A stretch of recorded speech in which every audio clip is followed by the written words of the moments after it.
Gail Miller is the owner and chairman of the board of Larry H. Miller Group of Companies. Gail and her late husband, Larry, grew their business into one of the largest privately owned businesses in the United States of America. Beginning with the purchase of a Toyota store in Murray, Utah in 1979, the Larry H. Miller Group is now comprised of more than 80 businesses and properties operating in 46 states and employing more than 11,000 people. We hope many of them are UVU graduates. Gail and Larry created a strong legacy of giving back to the communities in which they do business. They founded the Larry H. Miller Charities, a nonprofit organization focused on health and educational programs that support women and children issues. Gail also presides over the Larry H. Miller and Gail Miller Family Foundation, which supports religious, charitable, scientific, literary, and educational programs. Gail has been recognized with many public honors, including the one she received today, including a Doctor of Humane Letters from the University of Utah and Salt Lake City Community College, and an Honorary Doctorate of Humanities from Weber State University. She is a recipient of the Salt Lake City Chamber's highest award, a giant in our city, and is well known as an international recognized Antha Award. I'm not as familiar with the Anthena Award, forgive me. In 2012, Gail married Kim Wilson, who's here with us and is a senior attorney with one of Salt Lake's oldest firms, Snow, Christensen, and Martineau. Gail and Kim enjoy traveling, serving others, and spending time with their large family. They make their home in Salt Lake City, Utah, and stealing a slogan from one of the old Larry H. Miller advertisements, here's Gail Miller. You know this gal.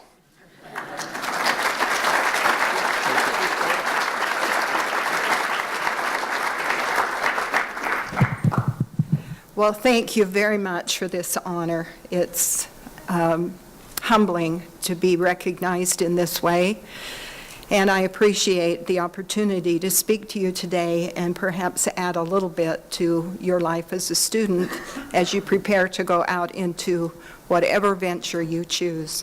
Ethics is always something that should go with you.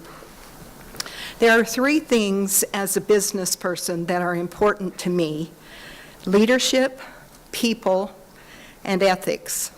And I just want to tell you what my definition is. You don't have to be a famous person to be a great leader in your particular area of influence. You only have to rise above mediocrity, above indifference, and stand up for integrity in your profession, in your home, and in your society. You need to stand up for truth and not retreat into your own little world and pursue only your private interests. Businesses need strong leaders, both in the workplace and in the world. As for people, for business, nothing is as important as people. Whether looking at people as customers, fellow workers, or employees, nothing happens without nor matters as much as people do. People are the backbone of business. And in ethics, it's not what we eat, but what we digest that makes us strong. Not what we gain, but what we save that makes us rich. Not what we read, but what we remember that makes us learned. And not what we profess, but what we practice that develops ethics. With that background, I'd like to tell you about my story. I never planned to be a businesswoman. I had always been very content to stay at home, to be a mom and raise my 5 children, and to create a safe place for my husband to come home to after a hard day at work, which was often very, very long. He would go out and slay dragons, and I would be grateful that he did it and I didn't have to. I was more than grateful to stay at home and to raise our children and to stay in the background. I did not like the public life, but we were a really good team. We complemented each other very well because his strengths were my weaknesses and my strengths were his weaknesses. So together we strengthened each other. One of my strengths was being a good listener, and one of his strengths was being a good talker. He often said to me, "You're such a good conversationalist." But what I really did was listen. I was always interested in what he was doing at work, and he was always willing to share the world of what he was doing at work, and I enjoyed hearing about the business. So each night when he came home, he would download his day to me. He'd tell me about what he had done that day, what he planned for tomorrow, and what the future looked like. I became his sounding board. I listened to his hopes, his dreams, his frustrations, and his accomplishments, and he valued my advice. I was a trusted partner, literally, and his confidant. And then one day, everything changed. So let me tell you a little about that journey. We were born and raised in Salt Lake City, and we'd been living in Colorado for 8.5 years in the 70s. Larry was really working his dream job. He was a parts manager at a Toyota store, and he had come up in Salt Lake through many businesses that dealt with parts, but never at a dealership, not this kind of a dealership. So at this Toyota dealership, he had worked his way up from being the parts manager to the general manager of the Toyota store. And then his owner, the owner of the company, began to accumulate more dealerships, and eventually Larry was promoted to be the operations manager over 5 dealerships. And the future looked very bright. We were doing well. He liked what he was doing. We were raising our family there and having more children. And by this time, we had 5 children, 4 boys and a girl. But one day, his boss, Chuck Stevenson, came into Larry's office and said, or called Larry into his office and said, "Larry, you know I have 8 sons. I have 5 dealerships, and my boys are getting old enough that I want them to learn about the car business. Would you be willing to go back to the Toyota store and take some of my boys into the dealership and teach them about the car business?" Well, Larry was willing to do that, but he knew right then that his career with Chuck Stevenson in Colorado was not going to be what he expected. And it was time for him to look for something else. So we talked about it, and we hadn't really decided on anything, but we had planned a vacation to come back home to Salt Lake in April of that year. And while we were here, Larry met with a man who was an old friend named Hugh Gardner, who owned a Toyota store in Murray, Utah. And every time they would get together, Larry would say, in jest, "Hugh, when are you going to sell me your store?" And Hugh would always say, "Why would I do that? This is my bread and butter. It's my livelihood. I have no intention of selling." But that day they went to lunch, and as they got up from the table, Larry said again, "Hugh, when are you going to sell me your store?" And Hugh said, "How about today?" We were totally shocked. I wasn't with him, but he could hardly believe what he was hearing. So they sat back down at the table, wrote out the deal contract or the deal points on a napkin, went over to the store, and consummated the deal. That was late April 1979. On May 1st of that year, Larry was here running the Toyota store in Murray, Utah. That was a very big step for us. We had always been an employee, which is much different than being an employer. Larry was excited. He could see the benefits of having our own business and expand, doing things that could expand his ability to be creative and to do good things with his own company. I was scared to death. I thought, wow, I don't know about this. We're going to have a lot more responsibility. We're now responsible for paying the employees, not just collecting a paycheck. But everything was set up right from the beginning with us, the 2 of us jointly owning everything, so that if something happened to him, I would become the sole owner. At that time, we were 35 years old. We'd been married 14 years. We had children ages 12, 10, 7, 6, and 1.5. And my 1.5-year-old is here today. All of our married life, we had been very frugal with our finances. We had saved our money, and every time he got a raise from a promotion, from parts manager to general manager to operations manager, we put that difference away. We did not change our lifestyle. So in the 8.5 years that we had lived in Colorado, we had saved $88,000. And that turned out to be a good practice and a great thing for us. However, when we decided to buy a dealership, that was not enough money, so we did have to take out a loan. Unfortunately, the banks in Colorado did not want to loan us money for a business in Utah, and the banks in Utah didn't want to loan us money because our history was in Colorado.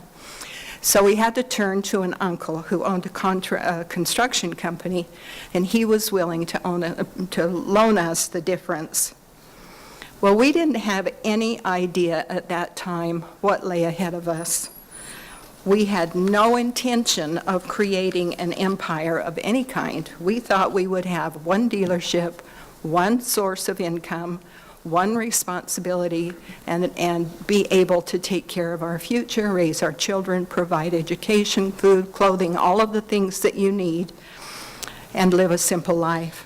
But somehow, that was not to be the case. In a year or so, another opportunity to buy a dealership came along, and we bought it. And then another, and then another. And doors just kept opening. And then as we bought more dealerships, we realized there were ancillary businesses that went along with owning a dealership that we needed to either outsource or create another business of our own. And so we created businesses like a service contract business, an insurance company, a lease company, and so on, until today we have 80 different businesses. Well, within 6 years of buying that first dealership, we were approached about buying half of the Utah Jazz. It was way beyond our net worth at the time. But knowing how important an asset like the Utah Jazz was to the community piqued our interest. We had actually never been to a Utah Jazz game at the time. And so it wasn't because we loved basketball that we were interested. It was because we knew how important it was that the Jazz stay in Utah for the economy, and because it was an asset that could bring people together. So we found a way to borrow $8 million. No small task, let me tell you, when it's way beyond your net worth. But Larry was very creative. He put together a consortium of banks that agreed to loan him that much money. I had an interesting experience right after that. A reporter came to interview me, and I'm not a pretentious person, and so I met him in my usual uniform, which was a pair of blue sweatpants and a white T-shirt, and I had a little hole in the knee of my pants. And that was the thing he commented on. She doesn't even dress up. But I didn't feel like it was important for me to change who I was. I didn't know what lay ahead. I knew that our lives would be totally different, that we would be in the public eye, and that we would have a different lifestyle because of what we were going to be entering in. And then a year later, we had an opportunity to buy the second half of the Jazz. However, in that 1 year, the value of the team had increased by several $1 million, and we had to come up with an even bigger sum than $8 million. So it was another stretch and another very scary time. But we did figure out a way to generate the revenue to pay for the Jazz. Interesting little piece of trivia. At that time, the whole salary for all of the players of the Utah Jazz was $2 million. Today, you can hardly get a rookie for that, and not our rookie. But it's been an interesting investment, and one that's been very important to the community. It has done a lot for our economy. It has done even more to bring Utah together. You can go to a Jazz game and have opposing opponents like University of Utah and BYU in the same arena rooting for the same team. So it's fun to see people come together. One of the most enjoyable things I do is sit in the audience of the Utah Jazz games and watch the fans. The game's fun too, but it's more fun to watch the people enjoying it. Well, as time went on, we had more opportunities. We built some theaters. We built an office complex. We built a racetrack out in Tooele. We bought more dealerships. We created a subprime finance company. We built a college campus for Salt Lake Community College, and many, many more things. So we diversified, we increased our portfolio, and with each acquisition, I would say, why do you want more? Why are we doing this? And Larry would say, because we can do a lot of good with the resources that we generate. We can hire more people, we can create good jobs, we can do things in our communities with what we, with our resources that make a difference for those people who live and work and play here. I often said living with Larry was like living in a Monopoly game. And he always said, you can call being around here a lot of things, but you can never call it boring. And he was right. But then, on June 10th of 2008, Larry had a heart attack. He also had diabetes and had that from around the time we built the arena. And the heart attack was a result of that. And because he had diabetes and his health was so precarious, it was very difficult to come back from that. There had been a lot of damage done to his body already. He spent 59 days in the hospital, and he hadn't taken time to take care of his health because he was too busy building the business, and he thought he was invincible.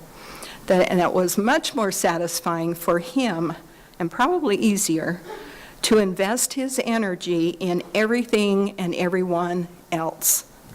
And so 18 months after many, many health issues and many brushes with death, he lost his battle and passed away at age 64. That's when my life changed dramatically. That's when I became a businesswoman. Not because I chose to be one, but I had to in order to continue and preserve our legacy. I was 64 years old. Our children were grown and married, and our boys were working in the business. Our oldest son had been named the CEO by Larry a year and a half, maybe a half a year before Larry passed away. But my role was not to run the business. Larry had requested before he passed away that I stay involved because I had a lot of institutional knowledge from all of those nights of him downloading to me what he was doing, and he wanted me to be a bridge between him and the boys so that if they needed to know something or needed help, that I would be there for them. Well, I had a lot of common sense, and I used that common sense to help them navigate any rough waters that they might encounter. And besides, now I was the total owner of the company, so I had an awesome responsibility in that regard. What I knew for certain, though, was that all of the hard work of the previous 30 years that we had done together needed to stay intact. Our legacy needed to stay alive, and it needed to continue into the future. We had built an exceptional entrepreneurial business, and I needed to make it survive in the difficult transition. It also happened at the downturn of 2008, which was a good thing and a bad thing. Larry always had a real sense of timing. It was a good thing because the valuations of all the companies for the estate purposes were at their lowest. The bad thing was it was during a really bad downturn, and trying to survive during that time was a real challenge, but we did. The thing that I promised myself was that I would continue the legacy that we had started together. The problem was I didn't have those daily downloads anymore because Larry was gone. My son was running the company, and he didn't want to come and download to me every day. So I did the next best thing. I went to him. I went to work every day, and I began sitting in on his meetings so I could see what was going on. What I discovered was that, as Larry had said, business is really fun. It's exciting, it's dramatic, and it's exhilarating. And I also discovered that I really enjoyed being involved. So I call myself a late bloomer because at 64, who goes into business? I had already raised my family. I had supported my husband while he worked, financially and in every other way. I had learned a lot about business by being a good listener when Larry shared his workload with me, and then in an instant, I found myself responsible for a multi-billion-dollar company. Today, we have almost 11,000 employees, up from 5,000 when he passed away. We've grown from 35 dealerships when he passed away to 60, maybe 64 dealerships in 8 western states. We're licensed in 46 states to sell our subprime financing and other ancillary products. We have sold off some of our businesses that were not doing so well. And as we continue to operate, we find ourselves very busy with a big portfolio and a lot of exciting things happening. As Larry and I grew our company, we have the practice of always putting our excess cash back into it. We came to a point where he came home one day and he said, "We don't need to do that anymore. Everything is financially set, all secure, it has all the money it needs to run the way it should. Now we should start to think about what we're going to do with the excess cash that we have."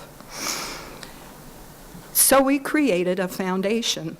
We created the Larry H. and Gail Miller Family Foundation, and that was the beginning of a serious entry into philanthropy. I am involved in philanthropy in a big way. In fact, our man that runs our philanthropic endeavor spoke down here, I understand, a couple of weeks ago, Jay Francis, and he helps me to navigate the waters of giving money away, which is an awesome responsibility in the fact that you don't just give money away. It seems like a simple thing to do, but it is a stewardship, and it's an opportunity to do good in a lot of ways for more people than you could reach individually. I've had a lot of experiences as I've come along from in the business world as a late bloomer. I've had this involvement with philanthropy, which is very important to me. I do a lot of things in the community. I co-chair the Kim Gardner Policy Institute at the University of Utah with Scott Anderson of Zions Bank. I serve on the board of Intermountain Healthcare. I serve on the National Advisory Board at the University of Utah. I'm on the President's Leadership Council at BYU. I serve on the board of Zions Bank, and I'm involved in a homeless initiative in the state. I've helped to pass the education in our schools now, which used to be Education First initiative with the legislature this past year. And I'm involved in a lot of other civic and philanthropy endeavors, which I had never, ever thought I would be. So all of those things have led to an interesting life and some opportunities that's why I call myself a late bloomer, and it's been very interesting. I just wish I was 10 years younger. But I'm enjoying life at a whole different level as a businesswoman. From this vantage point, now that my children are grown and no longer need me as much as they once did, I can do a lot of good. In our company, we have coined the phrase from Larry, "Go about doing good until there's too much good in the world." What we started as a small entrepreneurship has become a multi-billion-dollar company. We are now the 8th or 9th, depending on how you figure it, largest privately owned automotive business in the U.S. We are one of the 200 privately owned businesses, of all businesses in the country. There are some things that I'm doing now that, as I've become more involved, are not so much involved in running the business as taking care of things around the business that will ensure that we will be viable for a long time.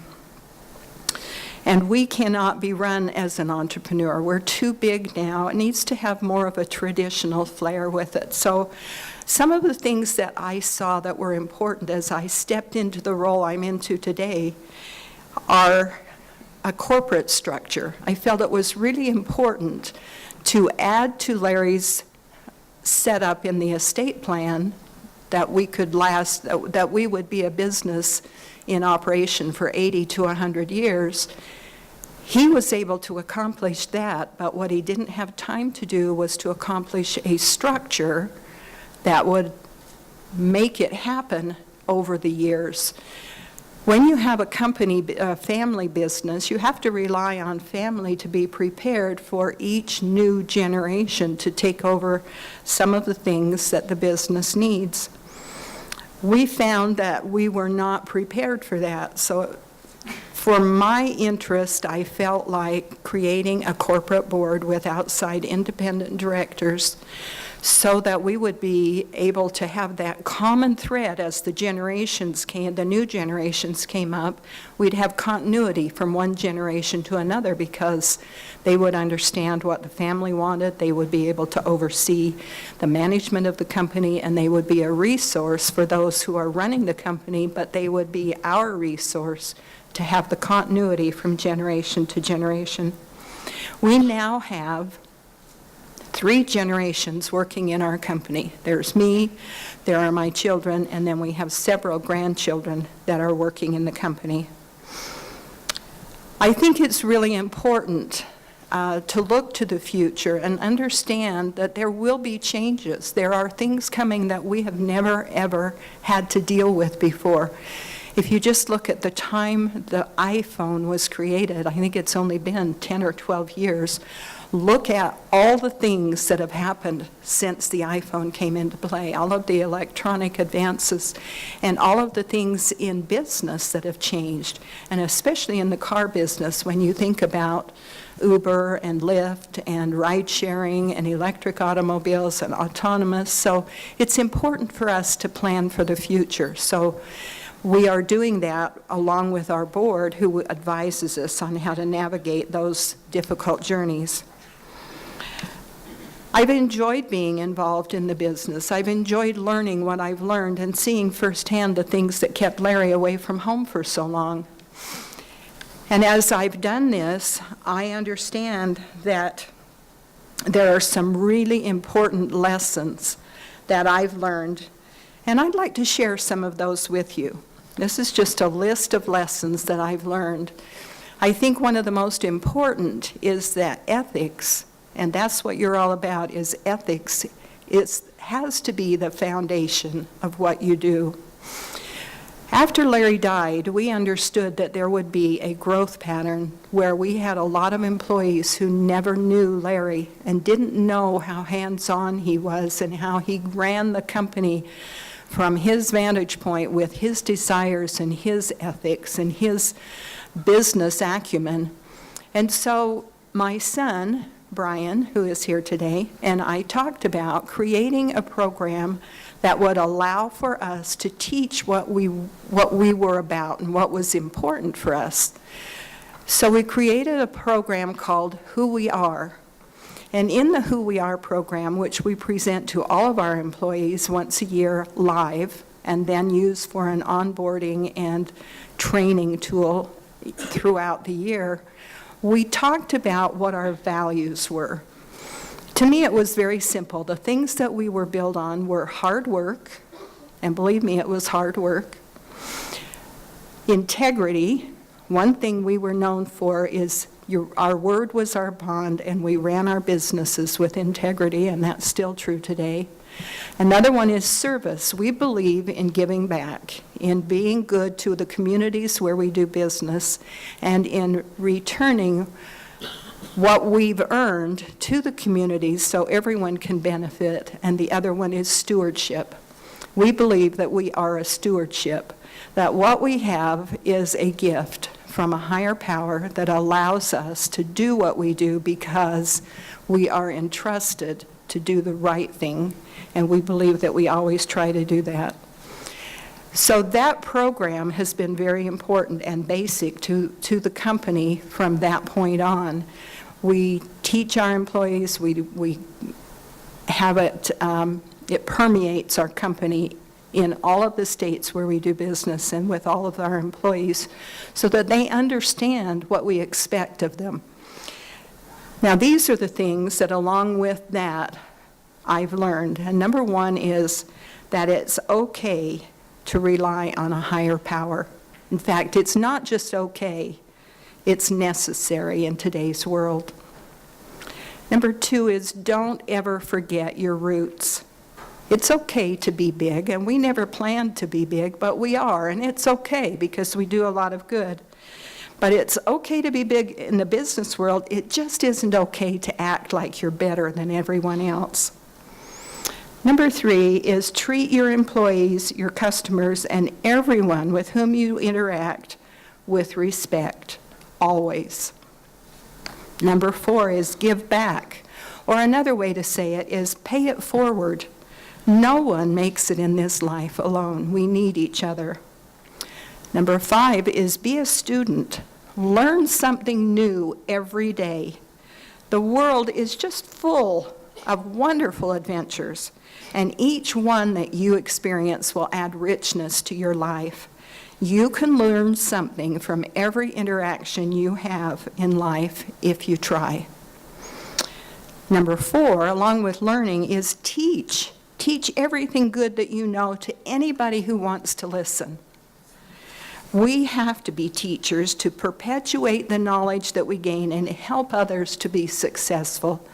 The interesting thing is, you can learn all you want to learn, and then you can give it all away and never be at a loss because you always have it, but you enrich other people's lives.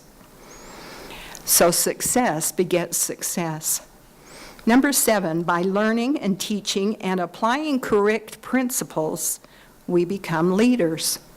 People are looking for good leaders, and we need to cultivate good leadership. So don't be afraid to lead.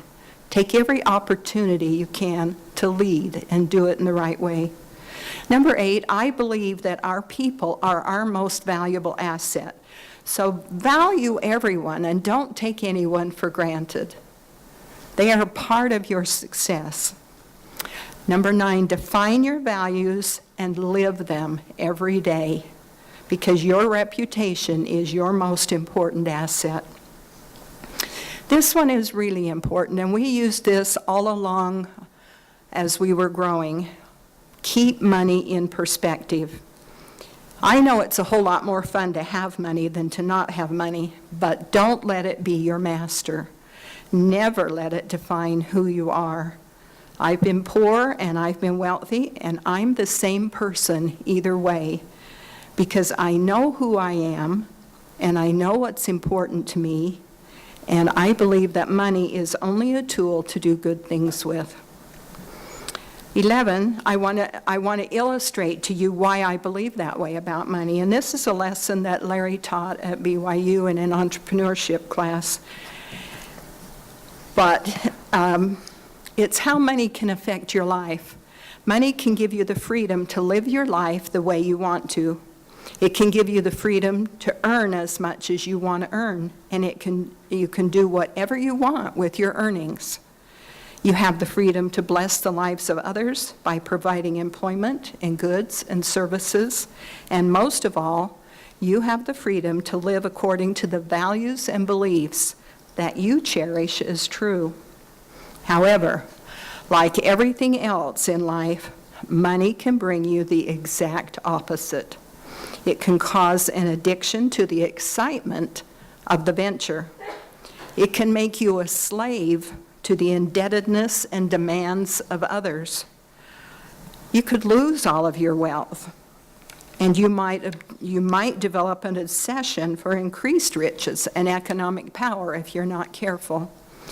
You might carelessly cause the destruction of other people's lives and well-being with your money. And if you might find yourself doing whatever it takes to get those riches and power. So you can see money can bring you good or evil. It can be uplifting or degrading. It can be helpful to others or hurtful to others. And it can greatly enlarge your soul or it can shrivel your soul. But money itself is neutral. It's what you do with it that makes the difference. I believe that the quality of your life will be in direct proportion to the quality of the decisions that you make in all areas. You make good decisions, you have good results.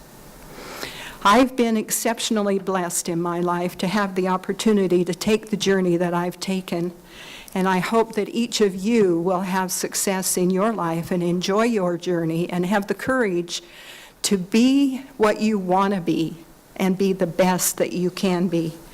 And I would say in closing, may you all make the best decisions of your life from this day forward and experience the joy of success wherever you find it. I would be happy to take now questions if you have any, and I always say I have never had a question I wouldn't answer, but you might be the first, so let's see what you have. Right up here. Thank you for coming. My question is related to the importance of people. So early on, when you first got into business, how did you evaluate risk when it comes to investing in people, and how have your strategies for evaluating that risk changed over the years? How did we evaluate risk with regard to our people, and how has it changed over the years? I think risk is part of business. If you're risk adverse, don't go into business. It's part of it. You can't always tell what you have in your people, but before long, they will show their colors. I think also everyone has some inherently good traits and values that they bring to the marketplace. I think it's up to us to help them develop into what they need to be to serve your company the best way they can. So I hope that answers your question. We have training programs, we have mentoring, we have a lot of things in our company that help people develop. So if it's not a good fit, we wish them well and let them move on. Right here. You're kind of modest about what you brought to the business as, as the mother of your children and as Larry's wife.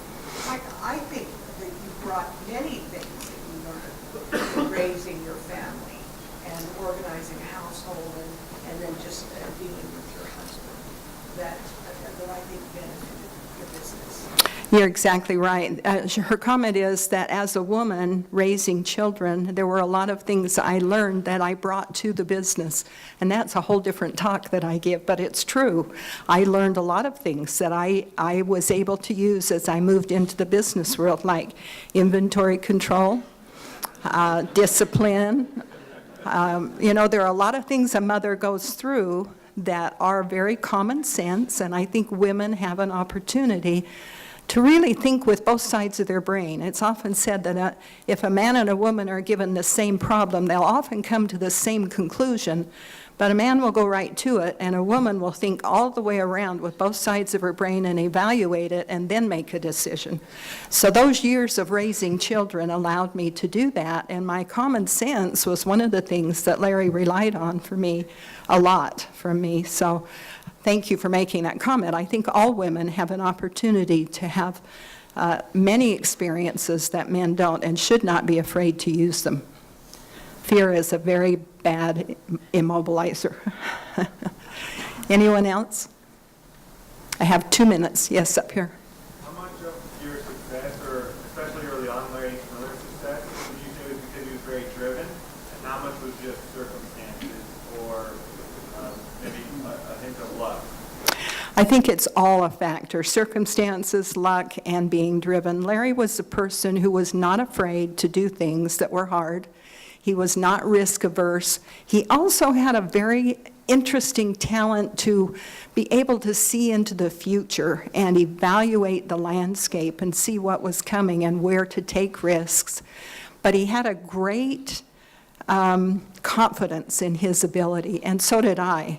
If he had a desire to do something, I felt like he's going to go for it. He often said, if I lost everything today, I would be fine, because if I had to go sell apples on the street corner, I'd sell more apples than you did. He just knew how to do things, and so he was good at it, and I was there to support him, and he didn't shy away. On the other hand, he spent way too much time doing it. And there were costs to that, if I had things to do over today, I would probably insist that he were home more, that he understood his value as a father, not just as a breadwinner, and that he could have spent more time with us and less time at work and been just as successful, or successful enough that it was fine. So I think working too much is a detriment, but when you're driven, what do you do? Okay, one more, and then yes. So it seemed when you were talking earlier that Larry went to a lunch and then bought a dealership and then without really consulting you. True. So how did that conversation We were living in Colorado, came to Salt Lake for a vacation, staying with his mother, and I did not go to lunch with him that day. And he came home and said, "What would you say if I told you I spent $1 million today?" And my answer was, I didn't know we had $1 million. Then he explained to me, we didn't have to come up with it all at once, but it was an adventure and a scary time and turned out to be a good thing. So thank you very much.